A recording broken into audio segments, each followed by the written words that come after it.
Hi, I'm Shashank Bhargava, and you're listening to Three Things, the Indian Express news show. In this episode, we talk about death penalties and how its proceedings are carried out. We also talk about the Mumbai police finding a new cybercrime hotspot. But first, we talk about the controversy that has been going on in Maharashtra. Earlier this year, the Indian mining conglomerate Vedanta partnered with Foxconn, which is a Taiwanese manufacturing giant, to set up a semiconductor chip factory. A project which is said to be worth 1.5 lakh crore rupees. Now, semiconductor chips are essential for all kinds of electronic devices, including smartphones, laptops, and even cars. In fact, because of supply chain issues during the pandemic, there had been a shortage of them in India, and a lot of companies faced problems due to it. So this new venture is supposed to help India become more self-reliant as far as electronics are concerned. But this venture has been at the center of a political storm. The thing is that Vedanta and Foxconn had initially planned to set up the factory in Maharashtra.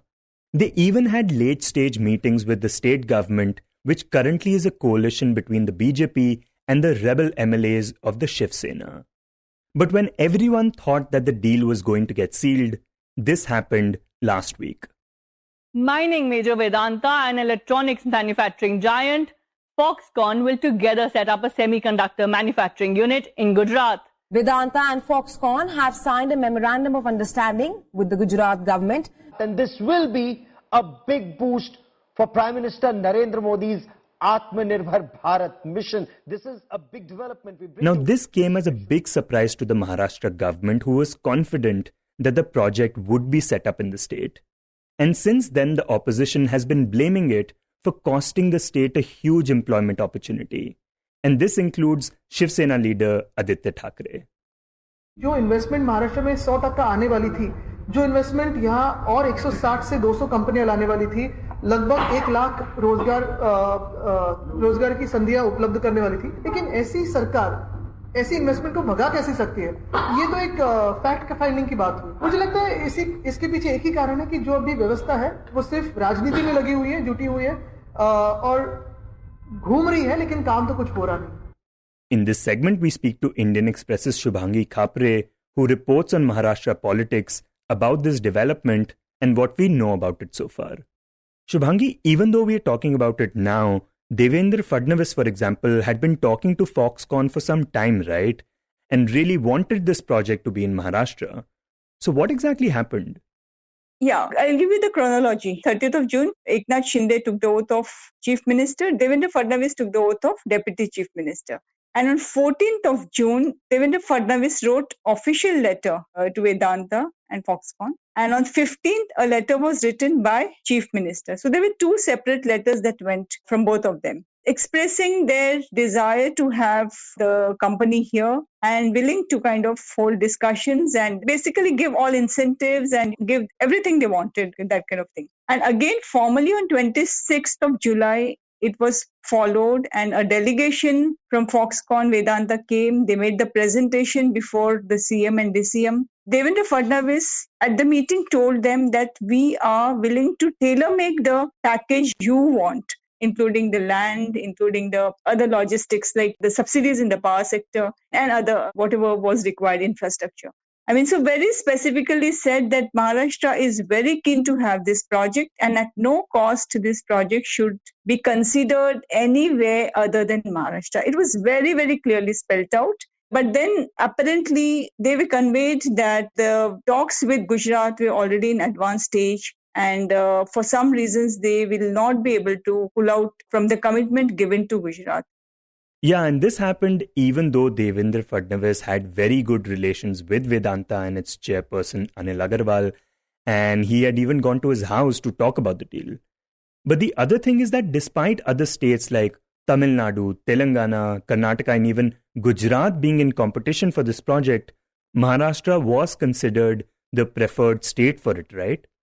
Yes, and even before Shinde Fadnavis government came in Maharashtra, that is since June 30th, The previous government, that is Mahavikas Aghadi government led by Uddhav Thackeray, even they were in talks with them. And at that time, the former Deputy Chief Minister Ajit Pawar is on record saying that the government had identified 1,000-acre land in Talegaon, that is in Pune district. And the talks were at advanced stage. The Mahavikas Aghadi's industries minister, that is Subhash Desai, he himself had discussions with Vedanta-Foxconn, I think during his visit to Davos. And kind of a commitment was also elicited from them. And they were also keen on having the semiconductor plant in Maharashtra. And talks were there, and the only condition at that time which Subhash Desai mentioned is that they said that, we are fine with everything in Maharashtra. Now only we need a consent from center. That was only a condition which they had expressed before him during his meeting. And that was much before this government came. So yes, Maharashtra was the chosen destination by Vedanta-Foxconn. Right, and it remained the preferred destination despite the change in government earlier this year. But the project still went to Gujarat. Do we know why that happened? Why the sudden change? So it's very clear from here, if you see that the Gujarat elections are on, the assembly elections are at the end of this year. And I think there's some way it's not being said very clearly, but the fact is for Gujarat assembly elections, the BJP leadership that is at center as well as Gujarat state, they need some mega project, some big ticket project which they want to showcase for the elections to kind of, make appeal to the people, to show that they are really doing something for the employment and they're bringing huge investments in the state. And I think this whole decision to shift the project, or we'll say to get Vedanta-Foxconn to Gujarat, keeping the Gujarat elections in mind, I think that was the main reason. Right, and this is what the opposition is saying as well, that the state government has essentially surrendered to Prime Minister Narendra Modi because he's from Gujarat, and the fact that elections are soon going to take place there. And there also seems to be anger because the project was supposed to bring 80,000 to 1 lakh direct and indirect job opportunities to the state, over 26,000 crore rupees worth of state goods and service tax, $21 billion of direct investment and additional indirect investment, and more than 150 companies across the value chain would have benefited from it as well, which is a lot. So when we talk about the reasons why the project went to Gujarat, have Vedanta and Foxconn said anything about it? Look, for any corporate heads, so, any corporate companies, whether it's multinationals or domestic, for them, they will not like to antagonize the leadership, the ruling parties. And specifically when it comes to prime minister level, somebody who's a prime minister, they will not like to do anything that goes or that gives a message that, they're working against their interest or against their wishes. It's across the world. No corporate company will ever try to antagonize somebody who's at the helm of the affair of a nation, basically. And this is very clear. So I think the Vedanta-Foxconn must have been in dilemma. They are not going to speak about it so frankly, but the fact remains that yes, there was this political pressure, or let's say that not pressure, at least some kind of assurance that consider this project for Gujarat. Because Vedanta-Foxconn, I don't think had ever considered Gujarat as second, not even third option. So when the project goes there is ground to suspect, yes, there's something more to it than just, the obvious reason is the Gujarat assembly elections. Yeah, and you have written that Maharashtra does have a record of being the preferred choice for companies, right? When it comes to doing business in the state. Yeah, that's true. If you look at the entire trend, Maharashtra is the most preferred destination as far as projects are concerned. Whether it's FDI or whether it's domestic investors, Maharashtra has remained number one. And I'll give you an example. Like when Make in India happened in 2015, it was inaugurated by Prime Minister Narendra Modi. Of the total MAUs, 15 lakh crore MOUs that were signed, 8 lakh crore were for Maharashtra state alone. So in that sense, yeah, because Maharashtra has Mumbai, which is the economic capital of India, plus Pune, Nasik, Aurangabad are the three major industrial developed regions. And in terms of logistic, in terms of also politically conducive atmosphere, the availability of labor, the infrastructure is very good. So from all these aspects, I think, and the multinationals, the big ticket projects are always choose Maharashtra as number one destination. Right, because even when Vedanta and Foxconn were looking at different states, one of the problems with Gujarat had been that it did not have enough skilled manpower, for example. But now that this last-minute change was made and the project did go to Gujarat, what do political leaders and those following this development make of it? There's a sense that is gaining ground here that Narendra Modi and Amit Shah, Home Minister, they are not willing to look beyond Gujarat. I mean, the criticism from the opposition is that, you are Prime Minister, you have a Home Minister of the nation. I mean, for Gujarat Assembly elections, you cannot take away a project from Maharashtra. And in some sense, if this kind of narrative which opposition is setting in, if that catches the imagination of the people in Maharashtra, I think it's going to be very difficult for state BJP to kind of counter it in coming elections. So I think the central leadership probably is overlooking at all these facts right now because their focused agenda must be Gujarat Assembly elections. And the understanding given is, well, we will compensate with a bigger project for Maharashtra. But then, it's not going to be so easy because probably this 1.5 lakh crore semiconductor project is not something like just an investment. It's a very futuristic project. And to find a suitable replacement at this scale so soon is not going to happen. That is a fact. Yeah, because after the project went to Gujarat, Chief Minister Eknath Shinde said that PM Modi has promised him an even bigger project for the state.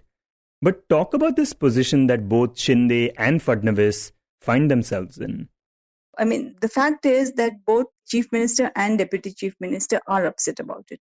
Upset not because it went to Gujarat or it would have gone to any other state. But the point is, for them to defend the state is getting difficult. And also in some way, the way the central leadership has been taking decisions, it gives reasons to believe that, yes, Maharashtra somewhere is getting a secondary treatment. Firstly, Mumbai was the chosen destination for International Financial Services Center. And it was announced in Parliament, Indian Parliament, by then Congress regime. P. Chidambaram was the finance minister then. And then, of course, it was pursued by Prithviraj Chauhan, who was the chief minister. Then when Fadnavis came as a BJP chief minister, he aggressively pushed this International Financial Services Center at BKC, that's Bandra Kurla Complex.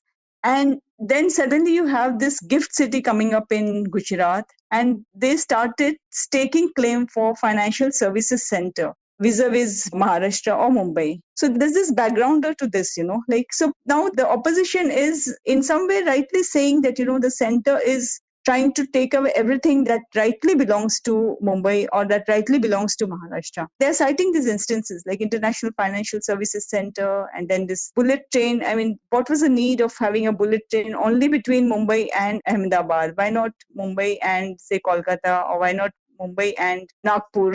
So in some way, the BJP central leadership has given reasons for the opposition to kind of, settle scores. And Shubhangi, right now people have been talking a lot about federal relations and BJP's double-engine sarkar. What concerns do you think it raises for Maharashtra and even other states where this might happen? Look, the larger question here is whether you have a double-engine system or you have CM, Deputy CM, you have coalition governments. The issue is, what does the state benefit? I mean, see, ultimately, whatever kind of politics you're pushing, the point is, ultimately, if it is at the cost of welfare of the state, welfare of the people, then that kind of politics will not withstand for very long. Because someday, after some years, the people are going to reject you. So here, the first test of the central leadership to justify the Operation Lotus in Maharashtra would have been to allow Foxconn and Vedanta project to come to Maharashtra. Had they shown that kind of large-heartedness, had the central leadership showed the large-heartedness to allow this project not only to retain in Maharashtra, but also help to kind of ensure that the project remains in Maharashtra, that would have given them a huge mileage. Because, it would have shown that, yes, the whatever has happened, the formation of the new government by dislodging the Mahavikas Aghadi government is for the well-being of the Maharashtra, for the welfare of the state of Maharashtra. They're talking about investments, they're talking about employment. But when you don't do that, when you're seen as driving away a big project away from Maharashtra And shortly after this kind of Operation Lotus, this is not going to go well with the people. So all these are going to be the issues which the ruling Shinde and Fadnavis government will have to kind of grapple. And it's going to be a huge, huge challenge, because the first biggest challenge will be the BMC elections, that is in early 2023. There are 24 to 27 corporation elections across Maharashtra. Then 2024, they have to go for the Lok Sabha elections and assembly elections. And Maharashtra is the second largest state with maximum Lok Sabha seats of 48. So I don't know. I mean, it's like a huge, huge political challenge for Fadnavis right now.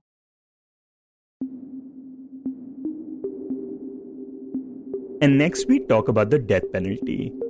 The Supreme Court is soon planning to take a decision on how death penalty cases should be heard.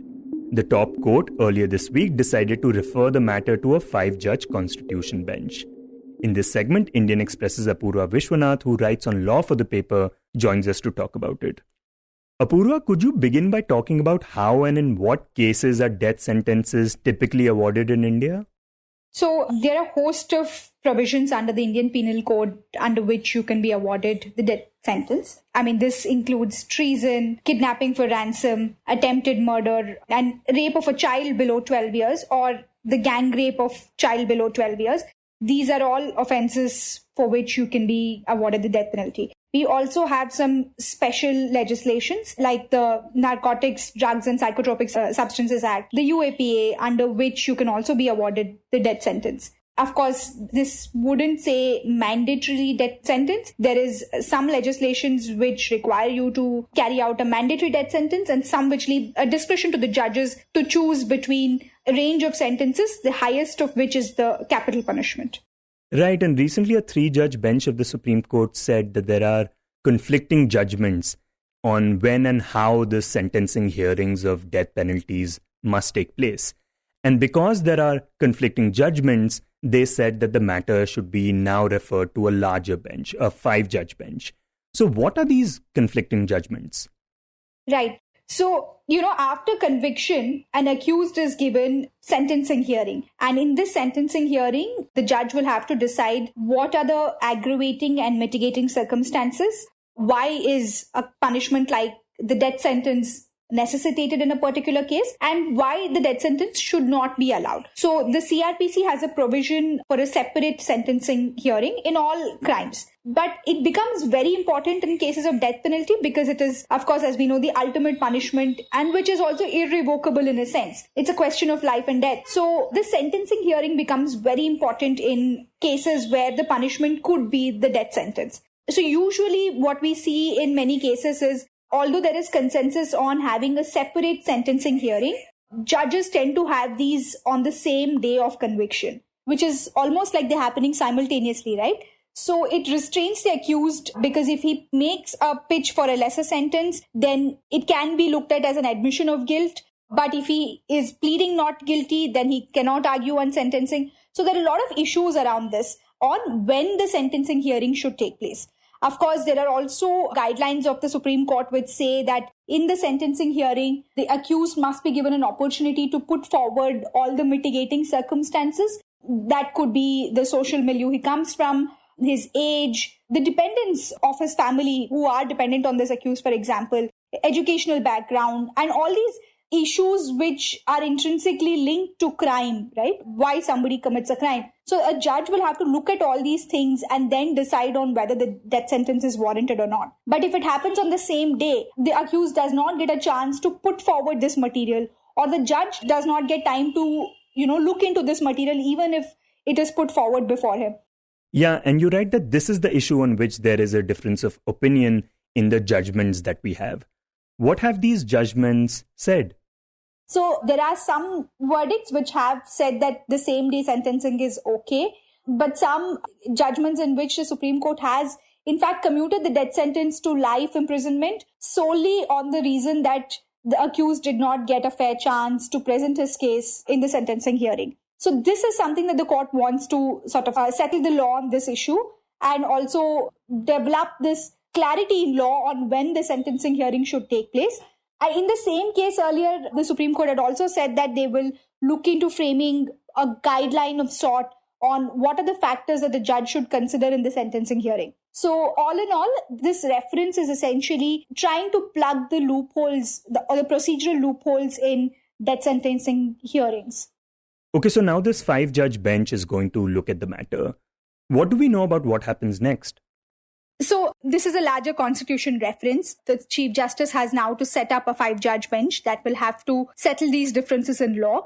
But the reference is effectively a middle ground between a complete abolitionist perspective on death penalty and actively advocating for death sentence. So this is trying to plug the procedural gaps in how death penalty is awarded. Because again, we have studies which show that an overwhelming majority of death row prisoners come from economically weaker sections, come from the scheduled castes, scheduled tribes, and the other backward castes.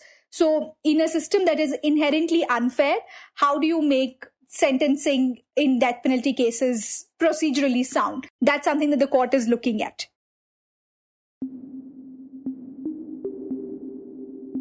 And in the end, we talk about a new cybercrime hotspot. When the Mumbai Police Cybercrime Unit is looking for suspects, they usually trace them to UP, Rajasthan, Jharkhand, or even West Bengal. But recently, while searching for people who were involved in an investment scam, they traced them to Ernakulam in Kerala. And this caught them by surprise.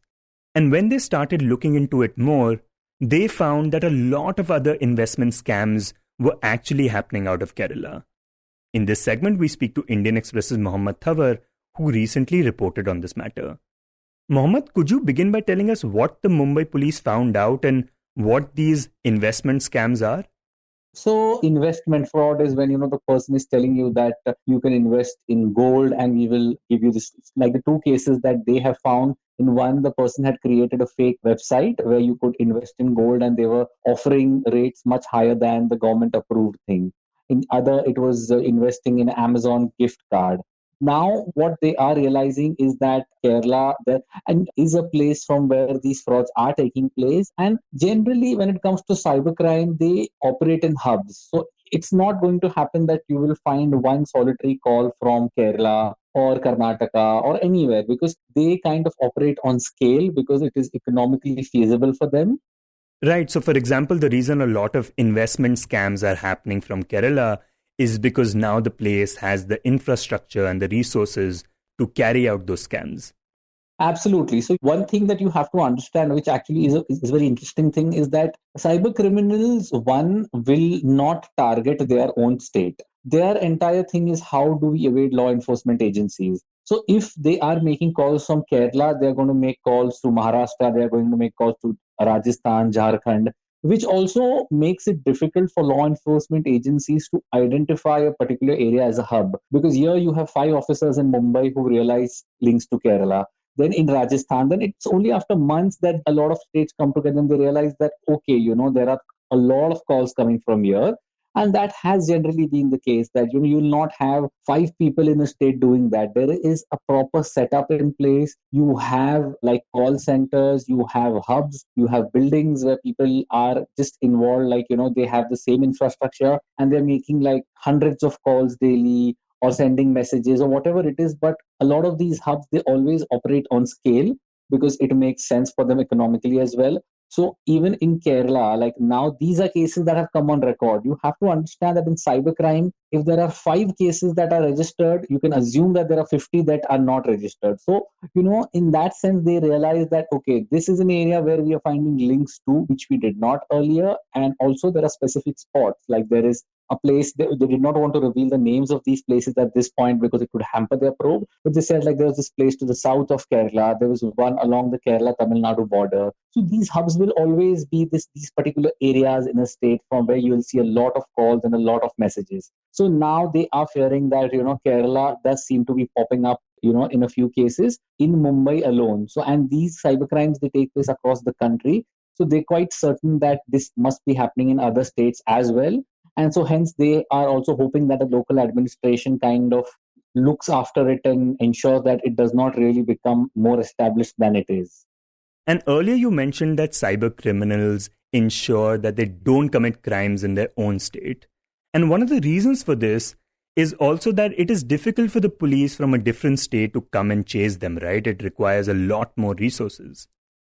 Absolutely. So see, the reason why cybercrime has become such a prevalent thing is that here there is easy money and the chances of you getting caught is very limited. So a lot of times you will see that callers, when you identify them as fraudsters, you tell them, I know this is a fraud. They will even abuse you. They'll tell you, you go and tell the police, because that's the kind of confidence that they feel they have, that, okay, no police force from Mumbai police, they're not going to come for this one case to Jharkhand, things like that. So in that sense, they ensure that there are layers that protects them from law enforcement agencies. Like I said, they will not make calls in and around the state that they are based in. Secondly, they are going to target states that are much further away from the home state that there is. And hence, they kind of have managed to evade law enforcement agencies. And only when, like from a particular area, there are a lot of calls that are coming, there's a lot of pressure.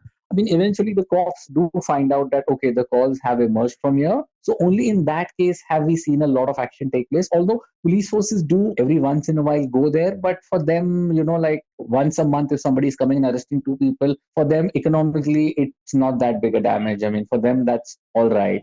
Hence, they've kind of managed to flourish over the years.